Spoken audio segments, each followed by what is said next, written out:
Então vamos dar sequência aqui, né? Eu vou continuar falando sobre a barra de ferramentas e vou mostrar aí alguns outros recursos que eu não tinha mostrado. Uma coisa que faltou referente à resolução é o seguinte: quando eu tinha aqui um objeto e queria converter em curvas, que eu apertava o comando Ctrl Q, esse botãozinho onde eu estou apontando o mouse aqui faz isso para mim. E outra coisa também que eu queria mostrar era essa área do contorno, em que não foi visível devido à resolução usada nas primeiras aulas aí, né? Porque eu não estava em nenhum computador apto a usar uma resolução um pouco maior. Então dá esse probleminha aí, que era um netbook.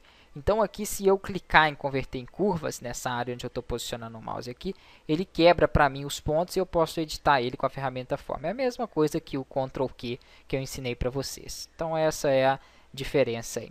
Desfazendo isso aqui, vamos dar sequência e vamos pular aqui para a próxima ferramenta, preenchimento inteligente. Muito bacana essa ferramenta. Às vezes eu tenho um desenho aqui, ó, por exemplo, que tem uma linha ou tem aí uma certa parte. Vamos supor aqui, ó.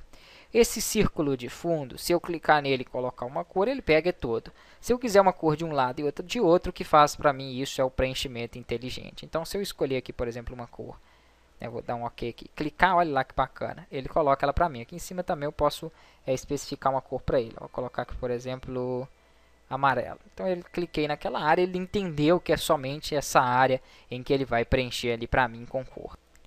Aqui tem outra acoplada que é o desenho inteligente. Isso eu não costumo usar muito, mas se você quiser fazer, né, um desenho com base em uma forma que você já tem, ele te dá algumas alterações.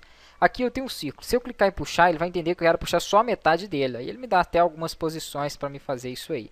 Então ele ajuda. Se você apertar o Shift, ele posiciona de um jeito diferente. O Ctrl, ele faz uma cópia. Então olha que bacana. Esse é o recurso do desenho inteligente. Então dá para criar algumas formas aí em alguns conteúdos utilizando o desenho inteligente. Eu vou clicar e arrastar, por exemplo, ele vai entender para mim que eu quero fazer, né, um objeto com aquela aparência ali daquele objeto anterior. Então é bacana utilizar essas ferramentas. Eu não costumo usar muito o desenho aqui inteligente. Lembrando que aqui eu poderia fazer uma cópia para o outro lado também. Se eu quisesse esse mesmo objeto virado ao contrário, eu ensinei que aqui eu viro a posição dele, ó.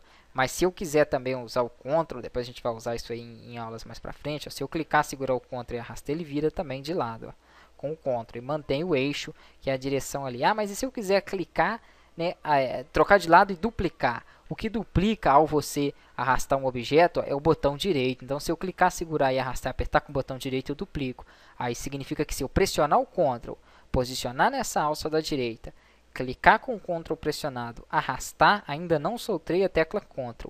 Vou apertar com o botão direito aqui, eu fiz 3 ações então. Eu cliquei, segurei, né? Arrastei segurando o Ctrl e apertei com o botão direito. Só após isso você segura o Ctrl. Então você duplica um objeto e vira ele de lado de uma forma simples e objetiva, né? Vou fazer com esse. Então com esse de baixo aqui, ó.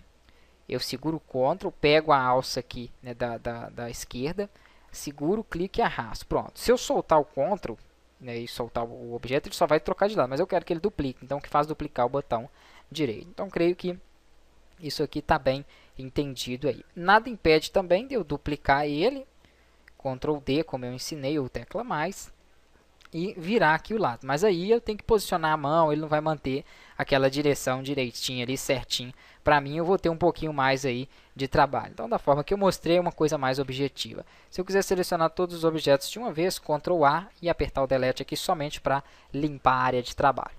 Aqui embaixo eu vou ter ferramentas de forma, que é o retângulo de 3 pontos. Retângulo de 3 pontos, o que é que faz essa ferramenta? Eu crio um primeiro ponto, né, seguro e arrasto. Quando eu soltar, ele me dá a opção de fazer um retângulo a partir daquele ponto em que eu cliquei ali inicialmente. Não uso essa ferramenta, prefiro utilizar o retângulo simples, já que não tem tanta diferença. Aqui é a mesma coisa, tem elipse e elipse de 3 pontos. Essa de 3 pontos é legal, depois a gente vai fazer pode ser uma xícara, uma caneca aí, que nós vamos ter que usar ela.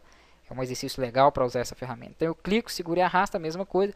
E quando eu solto aqui, ele faz para mim elipse. Por que essa é melhorzinha? Porque ela mantém o círculo daquele centro que você começou. Então se eu clicar, segurar e arrastar, aqui é o meio do círculo. Se eu puxar para baixo ou para cima, ele forma o círculo naquela circunferência em que eu cliquei ali. Então é uma ferramenta bacana aí para estar utilizando. Próxima aula a gente dá sequência aqui ainda no conjunto das ferramentas.